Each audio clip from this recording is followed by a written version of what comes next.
بسم اللہ الرحمن الرحیم بسم اللہ الرحمن الرحیم الحمد للہ رب العالمین والصلاة والسلام علی سید المرسلین وعلی آلہ وصحبہ اجمعین۔ میرے بزرگوں اور پیارے بھائیوں، اپنی زندگی کی ذمہ داریوں کو سمجھنا اور سمجھ کر کے اس کے تقاضوں کو پورا کرنا، یہ مطلب ہے اس کام کا۔ یہ کام اللہ تعالیٰ نے جو دیا ہے امت کو، تاکہ امت کا ہر آدمی اپنی زندگی کی ذمہ داریوں کو سمجھے، جیسے ہم اپنی زندگی کی ضرورتوں کو سمجھتے ہیں۔ یہ ضرورت ہے، یہ ضرورت ہے، یہ ضرورت ہے۔ تو جیسے ضرورتوں کا ادراک ہے، ایسے ہی اپنی ذمہ داریوں کا بھی احساس کہ ہم یہاں ذمہ داری پر آئے ہوئے ہیں۔ جی ہاں، ہم یہاں ذمہ داری پر آئے ہوئے ہیں کہ ہماری یہاں ذمہ داری ہے، اور اللہ کی مدد اتنی ملتی ہے جتنی ذمہ داری پوری کی جاتی ہے۔ جی ہاں، المعونۃ علی قدر المعونہ، کہ اللہ کی مدد اتنی حاصل ہوگی کہ جتنی ذمہ داری پوری کی جائے گی۔ اس لیے اپنی ذمہ داریوں کو سمجھنا اور اپنی ذمہ داری سمجھ کر کے اس کو ادا کرنا اور پھر اللہ تعالیٰ سے مانگنا، یہ ہے۔ اللہ نے یہ کام دیا ہے۔ مولانا الیاس صاحب رحمۃ اللہ علیہ فرماتے تھے کہ میں اس کام کو کار نبوت سمجھتا ہوں، کہ اس کام کو میں کار نبوت سمجھتا ہوں۔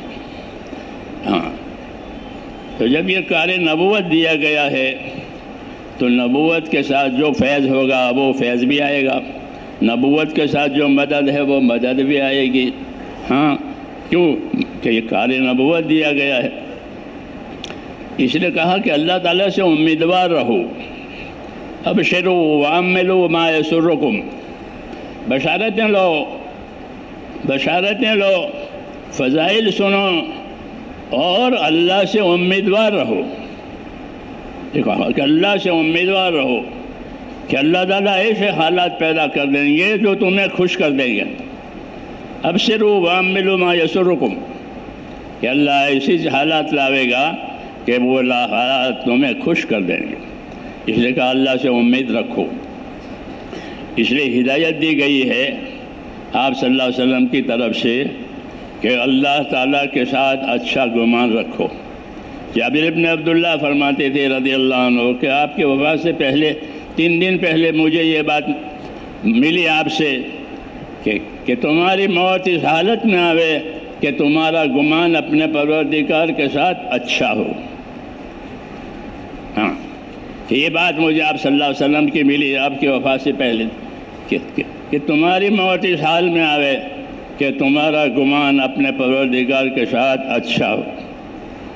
اللہ نے اپنا ایک دستور بتایا، کتنا آسان دستور، کہ انا عند ظن عبدی بی۔ جی ہاں، انا عند ظن عبدی بی، میں بندے کے ساتھ وہ معاملہ کروں گا جیسا وہ مجھ سے گمان کرے گا۔ کتنا آسان ہے، ورنہ اللہ سے کوئی کام کرانا، جی ہاں، اسے مقبولیت چاہیے کہ نہیں، جو گمان وہ میرے ساتھ کرے گا ویسا معاملہ میری طرف سے ہوگا۔ تو اللہ نے ایک آسانی یہ بھی کر دی، اور حضور صلی اللہ علیہ وسلم نے یہ تعلیم دی کہ اپنے اللہ کے ساتھ اچھا گمان کرو۔ اس لیے دعوت کے اس کام میں محاسن ہیں، خوبیاں ہیں۔ فمن احسن قولا ممن دعا الی اللہ، کہ اس کے اندر محاسن ہے۔ اس لیے ان محاسنوں کو بھی اپنے اندر جمع کرنا ہے، وہ جوڑنا ہے۔ یہ کیا محاسن ہے؟ ایک حسن نیت، سب سے پہلے کیا کام کرے آدمی اور اپنی نیت میں حسن لاوے، کہ اپنی نیتوں کو اچھا بناوے۔ اپنی نیتوں کو کیسا بناوے؟ کہ اللہ کو راضی کرنا ہے، اللہ نے جو ذمہ داریاں دی ہیں وہ پوری کرنی ہے، اور اپنی آخرت اللہ تعالیٰ کو راضی کر کے بنوانی ہے۔ حسن نیت، یہ پہلی خوبی بھی ہے، پہلی شرط بھی ہے۔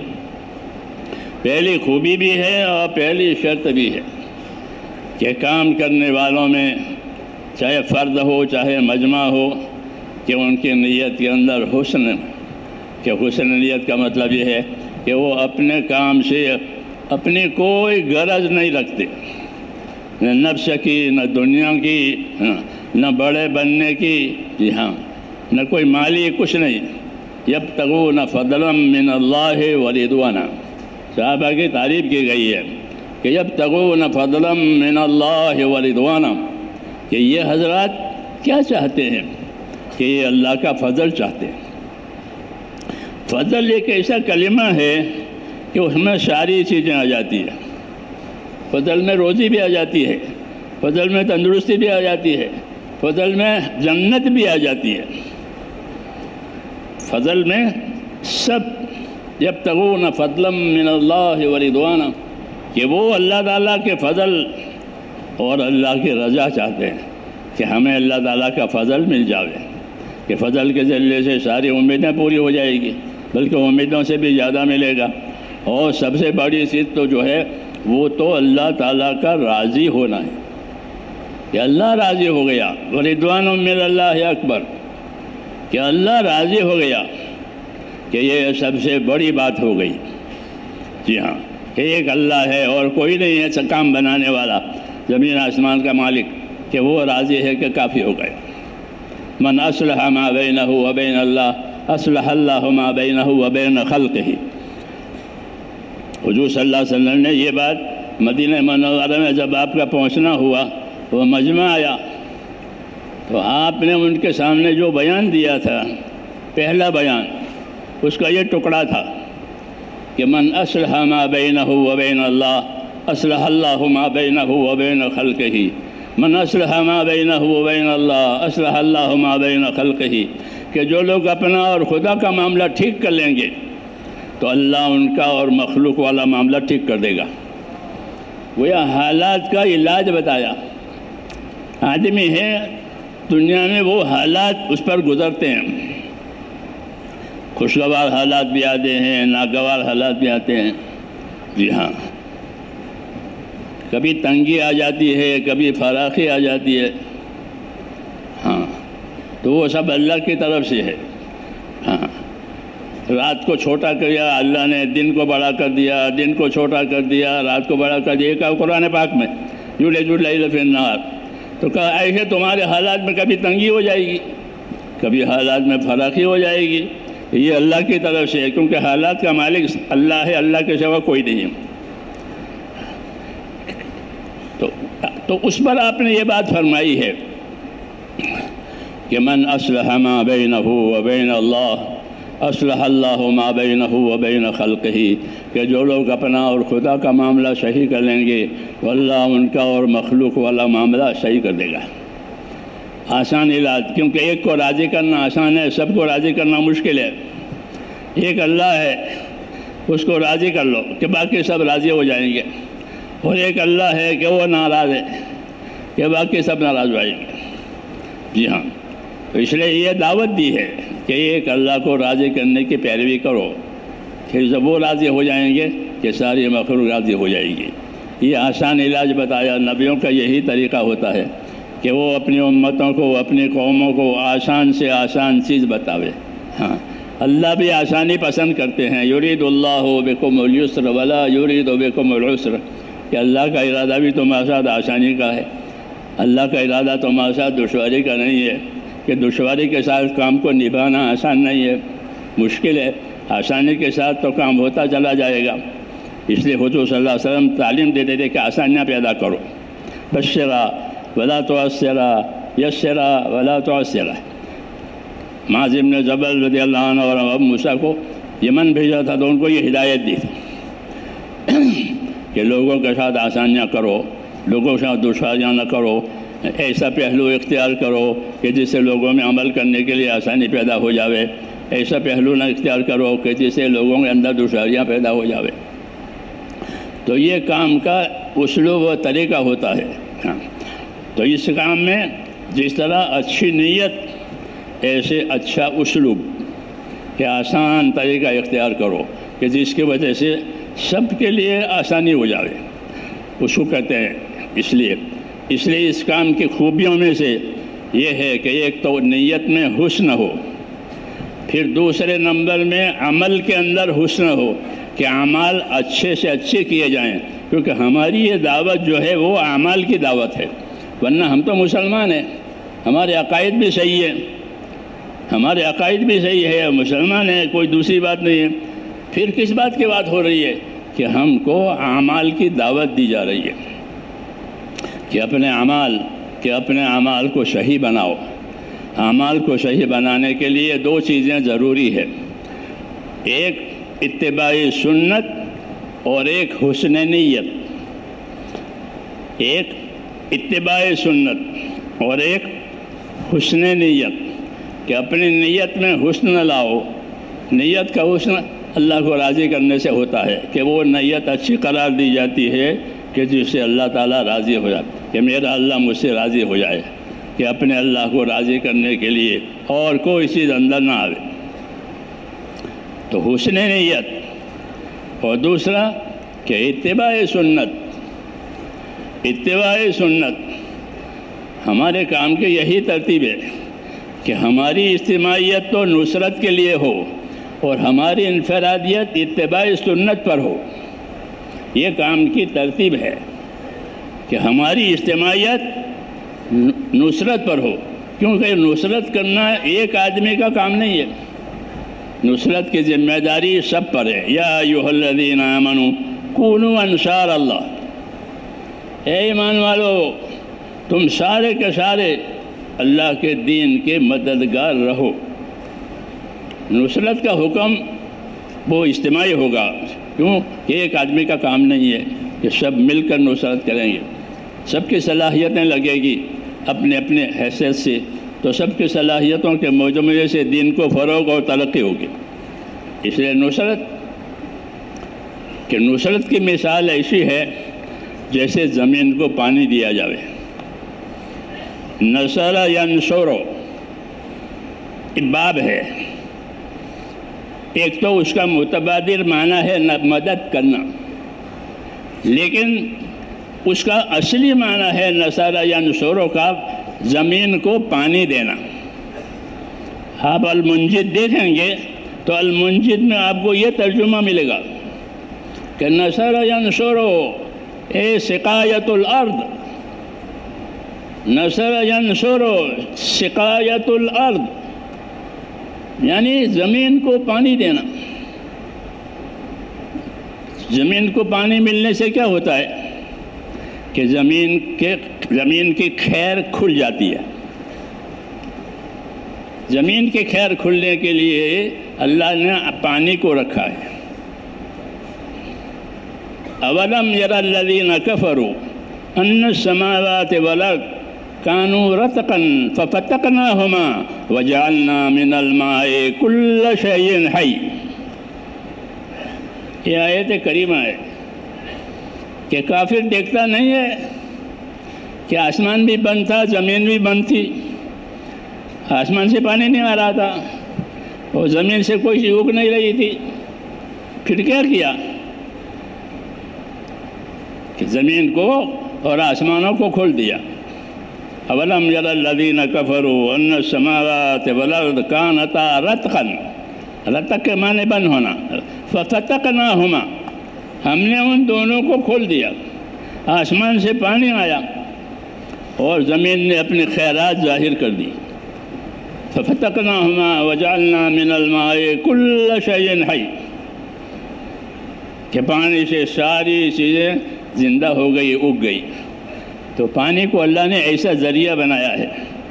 تو نصر ہمیں پانی پہنچانے کا معنی ہے، یہ کیا نظم چاہتا ہے کہ نصر ینصر کے معنی سقایت الارض، کہ زمین کو پانی دینا۔ تو پانی سے سب چیزیں زندہ ہو جاتی ہے زمین کی، اور زمین کی ساری مخلوق جو ہے وہ پانی کی محتاج ہے۔ زمین کی مخلوق پانی کی محتاج ہے، حیوان ہو، انسان ہو، نباتات ہو، سب کو پانی کی ضرورت ہے۔ پانی آئے تو زمین کی آبادی، پانی نہیں تو زمین کی بربادی۔ تو دین جو ہے میرے دوستو وہ پانی کی طرح ہے کہ پانی آ گیا کہ اب ہر چیز کو حیات ملے گی۔ ہاں، ہر چیز کو حیات ملے گی، ہر چیز اپنا کام کرے گی، ہر چیز اپنا اثر دکھائے گی، کیونکہ پانی آ گیا۔ رسول صلی اللہ علیہ وسلم اپنی بعثت کی مثال بھی پانی سے دیتے ہیں، ہاں، کہ میری بعثت ایسی ہے جیسے آسمان سے پانی آ جاوے، ہاں، تو یہ پانی ہے۔ تو نصرت کے معنی ہوتے ہیں کہ پانی دینا، سقایۃ الارض، کہ زمین کو پانی مل گیا تو زمین کے خیرات وجود میں آ گئی ہے۔ اس لیے اللہ تعالیٰ نے امت کے ذمے نصرت کی ذمہ داری رکھی ہے۔ دو ذمہ داریاں تھیں، ایک ہجرت کی، ایک نصرت کی، یہ دو ذمہ داریاں تھیں دین کو ترقی کے لیے۔ لیکن ہجرت کے اسباب ختم ہو گئے کہ مکہ معظمہ فتح ہو گیا، ہاں، تو اب جب وہیں سے دشواری تھی اس لیے وہاں سے ہجرت کرنی پڑی تھی۔ جب وہ فتح ہو گیا تو فرمایا لا ہجرت بعد الفتح، اب فتح کے بعد اب ہجرت نہیں ہے، اب راستہ کھل گیا ہے۔ جی ہاں، مکے میں بھی مدینہ بھی، تو لا ہجرت بعد الفتح ولکن جہاد و نیت، یہ فرمایا۔ لیکن دو باتیں ابھی بھی امت پہ باقی رہے گی۔ ایک بات یہ باقی رہے گی کہ یہ امت اپنی محنت کے ساتھ زندگی گزارے، دین کی محنت کے ساتھ اپنی زندگی گزارے اور دین کی محنت کی نیت کے ساتھ رہے، ولیکن جہاد و نیہ، کہ نیت رکھے کہ جو تقاضے آئیں گے، جو حکم آئے گا اللہ تعالیٰ کی طرف سے، ہم اس کے لیے تیار ہیں۔ ہاں، ایک نیت کی دعوت دی ہے کہ نیت کے ساتھ تیار رہو۔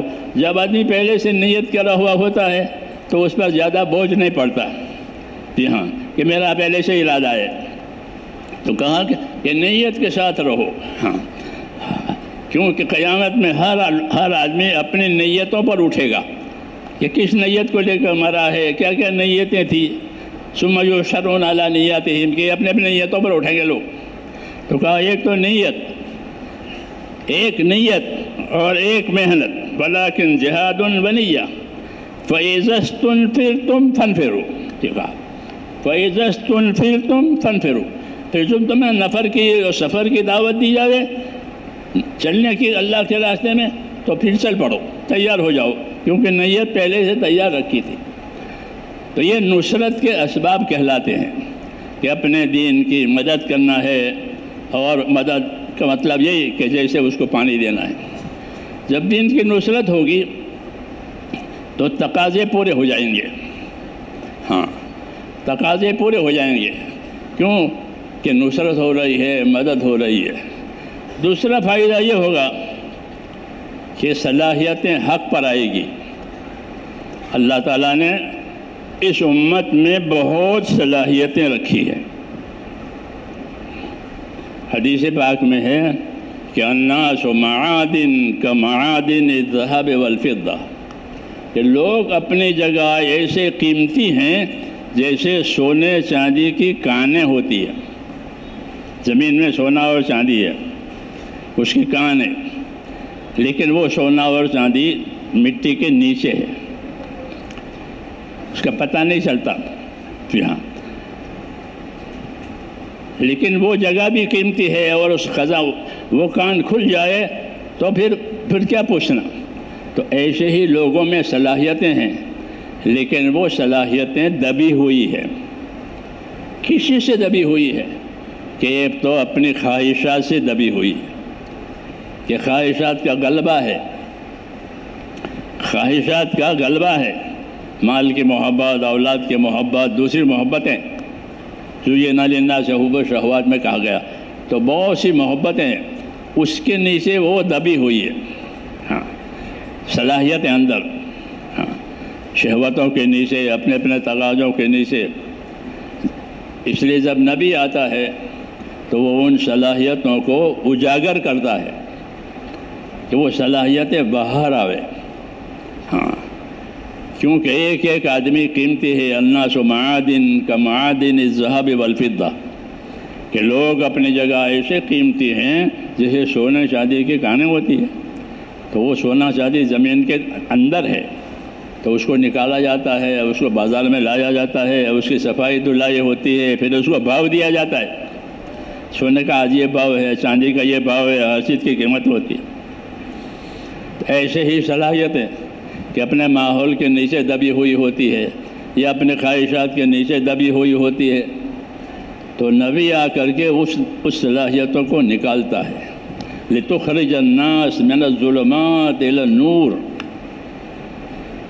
تاکہ آپ لوگوں کو اندھیروں میں سے نور پر لاویں۔ اندھیرے کفر کے بھی ہوتے ہیں، اندھیرے خواہشات کے بھی ہوتے ہیں، معصیت کے بھی ہوتے ہیں۔ اندھیرے ان چیزوں کے ہوتے ہیں، کفر کے ہوتے ہیں، سب سے بڑا اندھیرا تو وہی ہے۔ پھر اس کے بعد معصیت ہے، جی ہاں معصیتیں ہیں، تقصیرات ہیں کہ ان کی وجہ سے اندھیرے ہو جاتے ہیں۔ پھر جب وہ تو اس میں سے نکلو، ان اندھیریوں میں سے نکلو کہ کہاں، کہ اللہ کے حکموں کی طرف۔ حیات الصحابہ حضرت رحمۃ اللہ نے لکھی ہے۔ ہماری کم نصیبی ہے کہ اب اس سے فائدہ اٹھایا نہیں جا رہا ہے، جی ہاں اب اس سے فائدہ ساتھی نہیں اٹھا رہے۔ ورنہ حضرت فرماتے تھے کہ مجھے جو کچھ کہنا تھا میں اس کتاب میں اس کو کہہ چکا ہوں کہ امت سے کیا کہنا ہے۔ ہاں تو اس حیات الصحابہ میں پورا ایک باب ہے۔ کیا باب ہے وہ؟ کہ خروج الصحابہ عن الشہوت، کہ صحابہ کا اپنی اپنی خواہشوں میں سے، اپنے اپنے ماحول میں سے نکلنا، کہ جب تک یہ اپنے ماحول میں سے نہیں نکلے گا کیسے کام کرے گا؟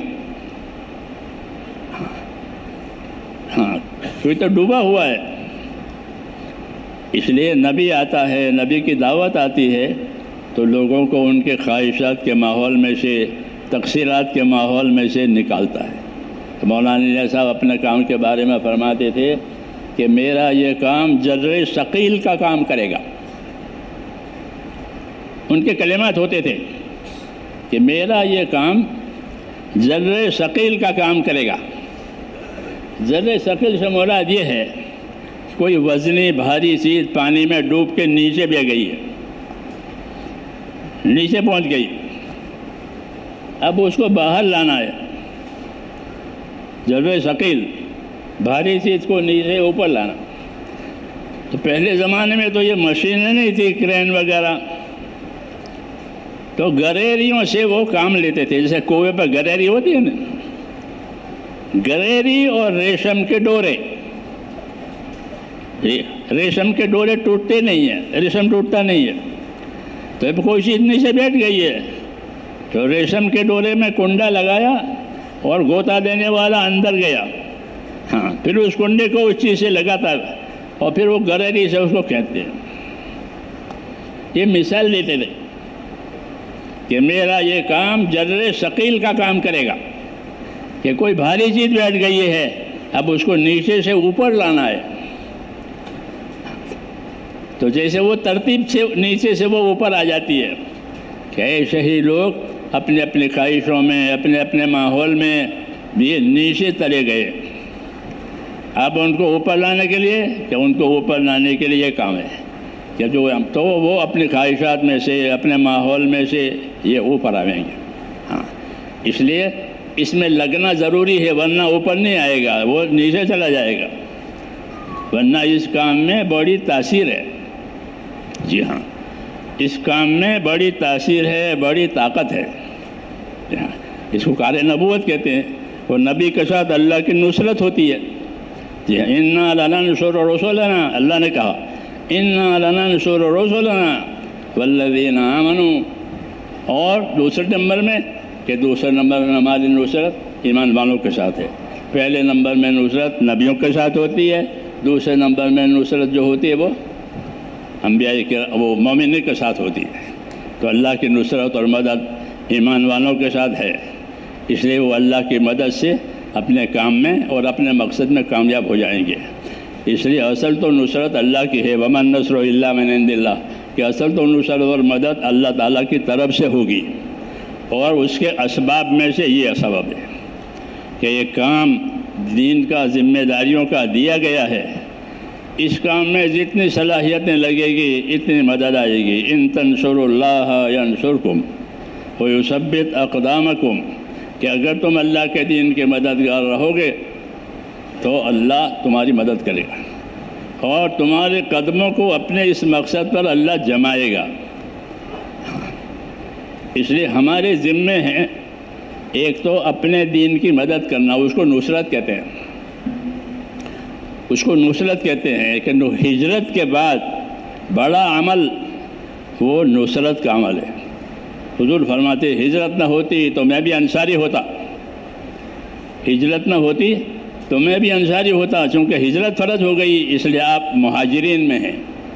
جی ہاں، فرمایا ہجرت نہ ہوتی تو میں بھی انصاری ہوتا۔ تو نصرت کا عمل عظیم عمل ہے کہ نصرت کی وجہ سے راستے کھلتے ہیں، نصرت کی وجہ سے مددیں آتی ہیں۔ ہاں، نصرت کی مثال جیسا میں نے عرض کیا کہ جیسے پانی آ گیا، کہ پانی سے اللہ ہر چیز کو زندہ کرتے ہیں۔ اس لیے امت کے ذمے ایک استقامت ہے اور ایک نصرت ہے، یہ دو کام امت کے ذمے ہیں۔ استقامت کا تعلق اپنی ذاتی زندگی سے ہے، استقامت کا تعلق اپنی ذاتی زندگی سے ہے کہ ہر آدمی اپنی ذاتی زندگی میں اپنے دین پر استقامت کے ساتھ رہے، کیونکہ ہر ایک کی حالت الگ الگ ہے۔ جی ہاں، صلاحیتیں بھی الگ الگ ہیں، اس لیے سب کو ایک بات نہیں کی جائے گی بلکہ ان کے حال کے حساب سے وہ کام کریں گے۔ تو ہمارے ذمے میرے دوستو ایک کام یہ ہے کہ اپنے دین پر استقامت کے ساتھ چلیں، ہاں، پابند ہو کر کے رہیں۔ ایسا نہیں کہ شروع کیا چھوڑ دیا، چلے اور بیٹھ گئے کہ نہیں، پابندی کے ساتھ کرو۔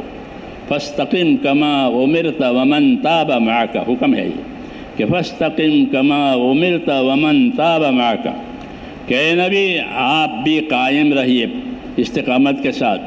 کس بات پر؟ جس بات کا آپ کو حکم ملے، جس بات کا آپ کو حکم ملے آپ اس پر پابند رہیے، اور جو آپ پر ایمان لائے ہیں کفر سے توبہ کر کے وہ بھی پابند رہے۔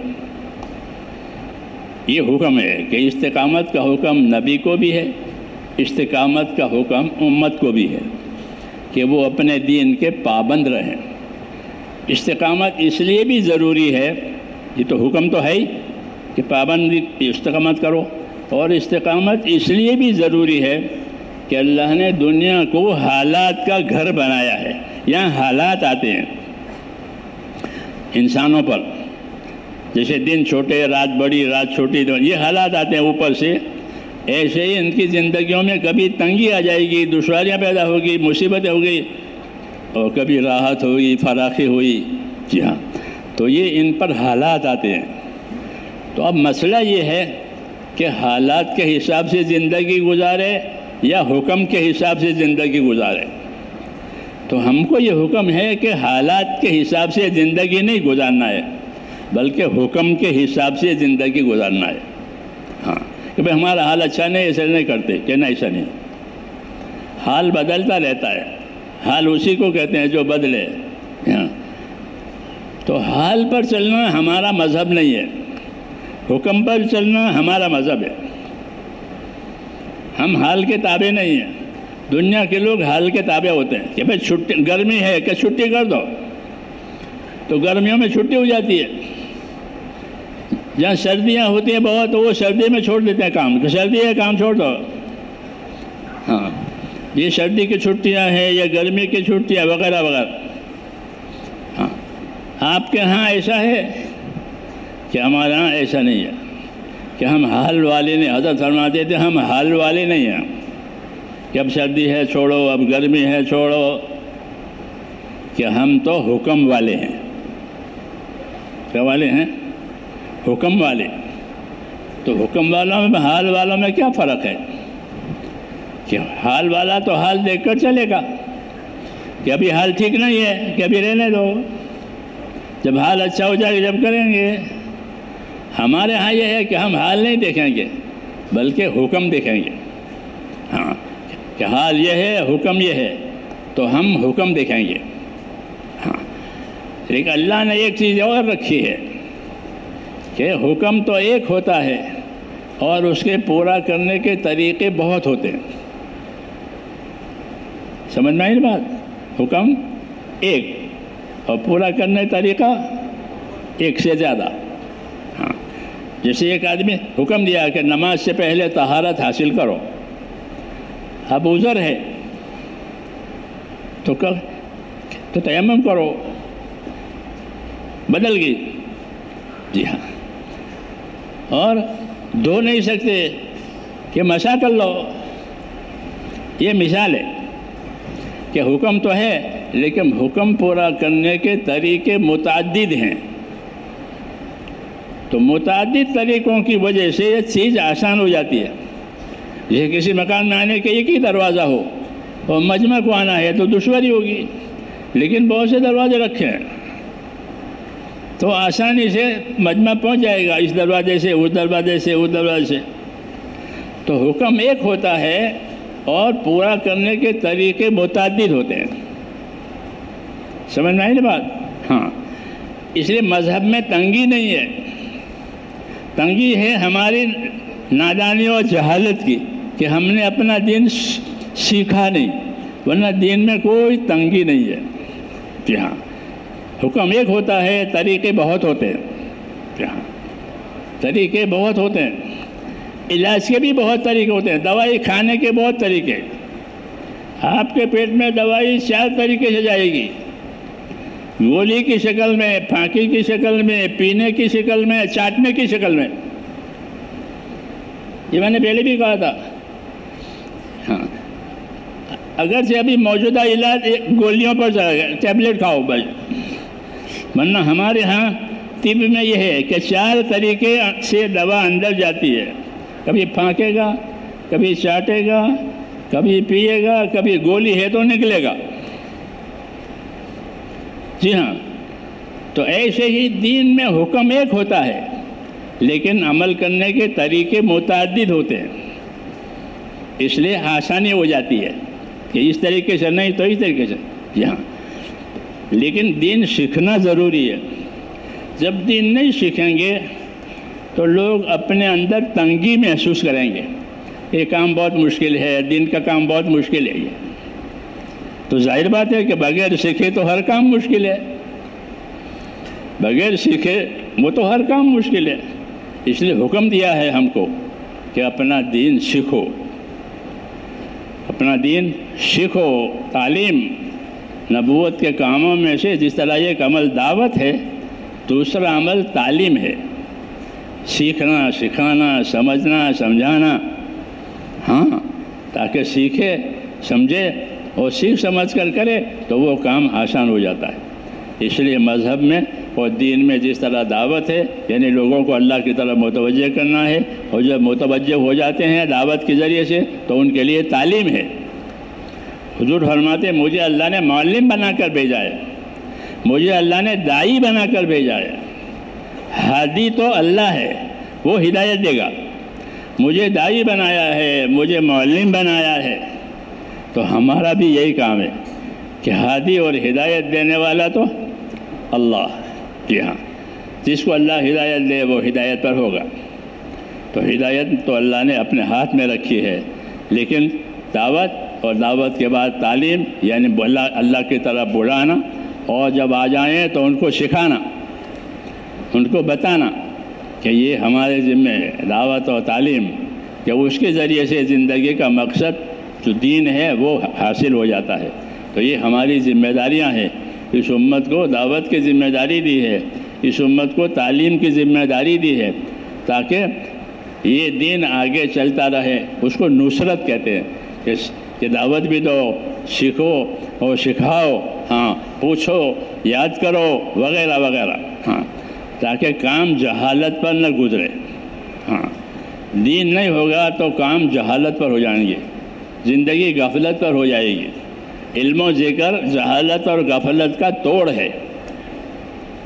علم و ذکر جہالت اور غفلت کا توڑ ہے کہ جہالت کے جواب میں علم آیا، غفلت کے جواب میں ذکر آیا.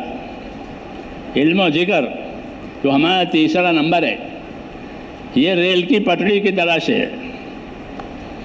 دو علم و ذکر جیسے ریل کی دو پٹری ہوتی ہے کہ ریل اسی پر چلے گی، اس کے بغیر ریل نہیں چل سکتی، پٹری کے بغیر.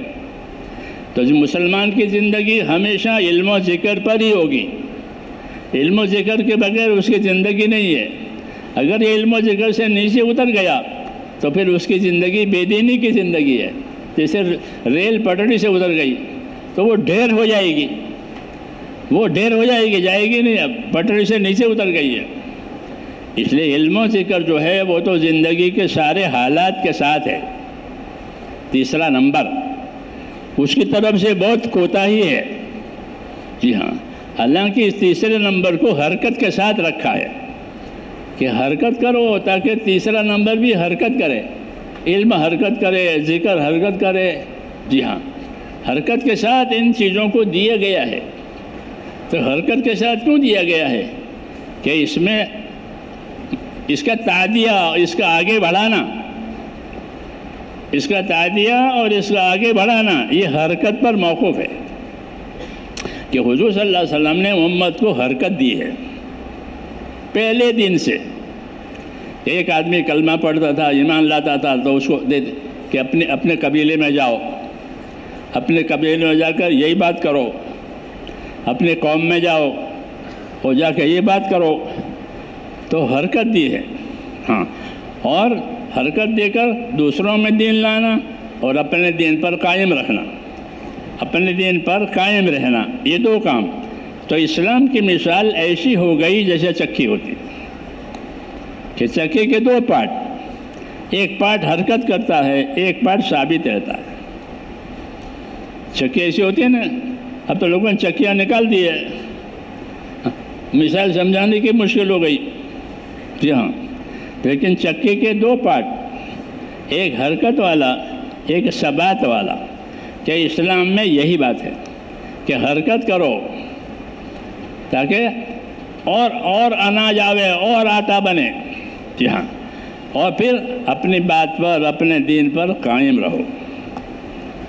تو حرکت بھی ہے، دعوت بھی ہے، تعلیم و تعلم بھی ہے، اور اپنی بات پر قائم رہنا بھی ہے. اس لیے کہتے ہیں اسلام کی مثال چکی کی ہے. حدیثوں میں ہے کہ عنقریب اسلام کی چکی چلے گی. ہاں، یعنی یہ پھیلے گا.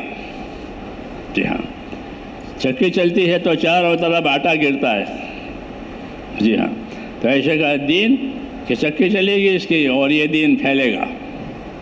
تو حضور صلی اللہ علیہ وسلم نے میرے دوستو حرکت بھی دی ہے اور ثبات قدمی کی تعلیم بھی دی ہے کہ حرکت میں بھی رہو اور اپنے اندر ثبات قدمی پیدا کرو کہ ایک ایک عمل پر زمانہ گزر جائے اور وہ عمل نہ چھوٹے.